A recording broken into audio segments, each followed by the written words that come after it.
2019 के आपके मैनिफेस्टो में जल को बहुत महत्व दिया गया था। नल से जल, घर घर जल, बहुत सारी बातें की थी। कितना काम हो गया और कितना रह गया है? देखिए, माननीय प्रधानमंत्री जी का फोकस दो विषयों को लेकर के था। एक सामान्य मानवी के जीवन में परिवर्तन लाना और उसको लेकर के अनेक तरह की योजनाएं प्रारंभ की गई। गरीब आदमी को घर मिलने से लेकर के उसके गैस का चूल्हा, शौचालय, बैंक का खाता, चिकित्सा का सुरक्षा चक्र, बिजली हर घर तक पहुंचे, इन सब लक्ष्य को लेकर के काम किया गया। इसी श्रृंखला में पीने का पानी हर घर तक पहुंचे, इसको प्राथमिकता देकर के मिशन मोड में हम देश के हर घर तक पीने का पानी पहुंचाएं, इसका कार्य प्रारंभ हुआ। और दूसरी प्राथमिकता कि जल का विषय जो है वो हमारे देश के विकसित होने के लिए सबसे बड़ी आवश्यकता है, क्योंकि जैसा आपने ही शुरू में कहा, जल ही जीवन है। जल केवल जीवन ही नहीं, जल अर्थव्यवस्था का भी आधार बिंदु है। आर्थिक विकास की गति और जल की उपलब्धता दोनों का ग्राफ एकदम आइडेंटिकल, जल की आवश्यकता दोनों का ग्राफ एकदम आइडेंटिकल होता है। पानी की इकोनॉमी एक्सप्लेन करिए। लेकिन ऐसे परिस्थिति में जब देश आगे बढ़ रहा है, तब हमारे देश के विकसित होने के मार्ग में जल की आपूर्ति और उपलब्धता बाधा न बने, इसको लेकर के पानी का विषय जो विभिन्न मंत्रालयों में डिस्कस होता था, अलग अलग जगह पर डिस्कस होता था, अलग अलग विभागों में डिस्कस होता था, उस सब को इंटीग्रेट करके माननीय प्रधानमंत्री जी ने एक मंत्रालय, जल शक्ति मंत्रालय का गठन किया।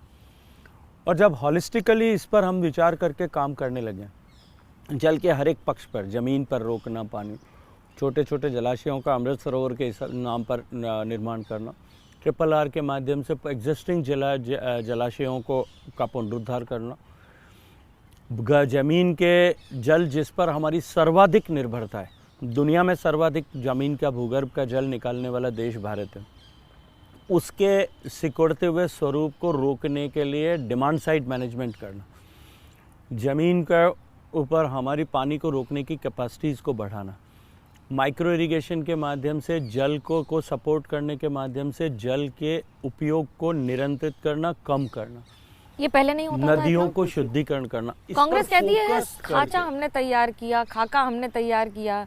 अब आप ध्वज लगाकर कह रहे हैं कि हम ही ने सब किया है। नहीं, उन्होंने खाका तैयार किया होगा, सोच रहा होगा। गंगा नदी को शुद्ध करने, उसकी अविरलता बनी रहे, निर्मलता बनी रहे, इसको लेकर के गंगा एक्शन प्लान से 1985 में काम प्रारंभ हो गया था। लेकिन प्रभाव क्या था?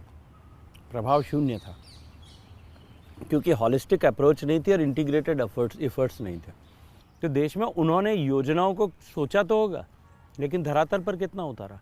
पीने के पानी के संकल्प को पहुंचना चाहिए, इसके ऊपर कई सारे ढोल ताशे बजा करके और national rural drinking water programme NRDWP शुरू तो किया था, लेकिन 70 साल तक के उन सारे एफर्ट्स का प्रभाव क्या था?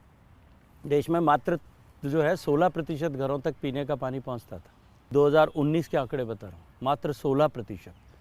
और आज जो है माननीय प्रधानमंत्री जी के मिशन मोड में काम करने के कारण से आज लगभग 75% घरों तक पानी पहुंचता है।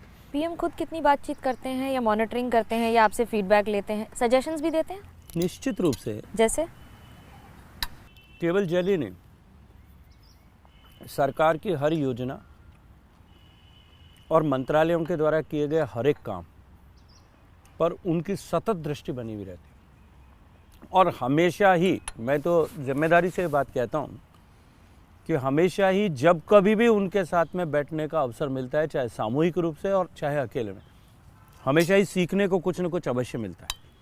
2014 में सरकार में आए, तब से माननीय प्रधानमंत्री जी ने एक नया गवर्निंग फार्मूला दिया, और वो था कि जो भी करेंगे वो लास्ट माइल कनेक्टिविटी तक, कंप्लीट सैचुरेशन तक करेंगे। जब हम गैस का चूल्हा दे रहे थे, क्या हमने जाति पूछी? क्या हमने मजहब पूछा? क्या हमने वोट पूछा? यही लगते हैं कि आप धर्म के आधार पर राजनीति करते हैं। एक भी व्यक्ति शेष न रहे, इस लक्ष्य के साथ में काम किया। जब हम शौचालय बना रहे थे, तब हमने किसी से ये नहीं पूछा कि तुम शौचालय किस जाति, मजहब या राजनीतिक प्रतिबद्धता के व्यक्ति हो। हर घर तक शौचालय बने।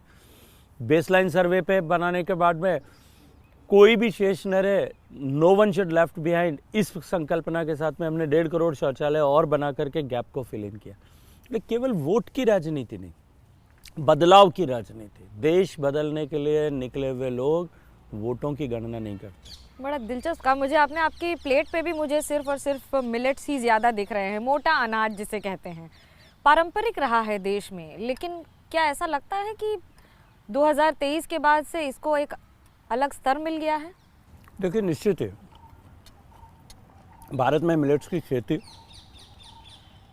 और मिलेट्स का उपभोग दोनों हमारे समाज की संस्कृति का हिस्सा थे। लेकिन कालांतर में जिस तरह से गेहूं का उत्पादन बढ़ा, पीडीएस सिस्टम से गेहूं का डिस्ट्रीब्यूशन बढ़ा, उसके चलते हुए मिलेट्स कहीं पिछड़ रहे थे। लेकिन ये जो हमारा श्री अन्न, जैसे प्रधानमंत्री जी ने नाम दिया है, ये स्वास्थ्य के लिए तो बेहतर है ही, पूरी दुनिया अब इस बात को मानती है, वैज्ञानिक इस बात को मानते हैं। इनमें मिनरल ज़्यादा है, इनमें फाइबर ज़्यादा है, पोषक तत्व ज़्यादा हैं। दूसरी तरफ ये हमारे भारत के वायुमंडल के जलवायु के अनुकूल भी है। जितना पानी गेहूं और चावल पैदा करने में आवश्यकता होती है, उसके 10वें हिस्से पानी में मोटा अनाज पैदा किया जा सकता है। तो आने वाले समय में भारत की खेती के लिए उपभोग किए जाने वाले पानी की आवश्यकता का संतुलन पैदा करने के लिए भी श्री अन्न जो है अपने आप में एक बहुत बड़ा फैक्टर होगा।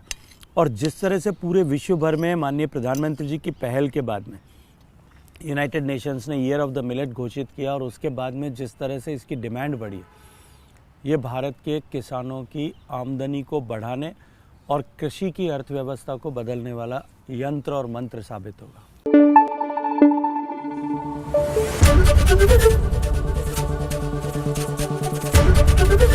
एबीपी न्यूज़ आपको रखे आगे।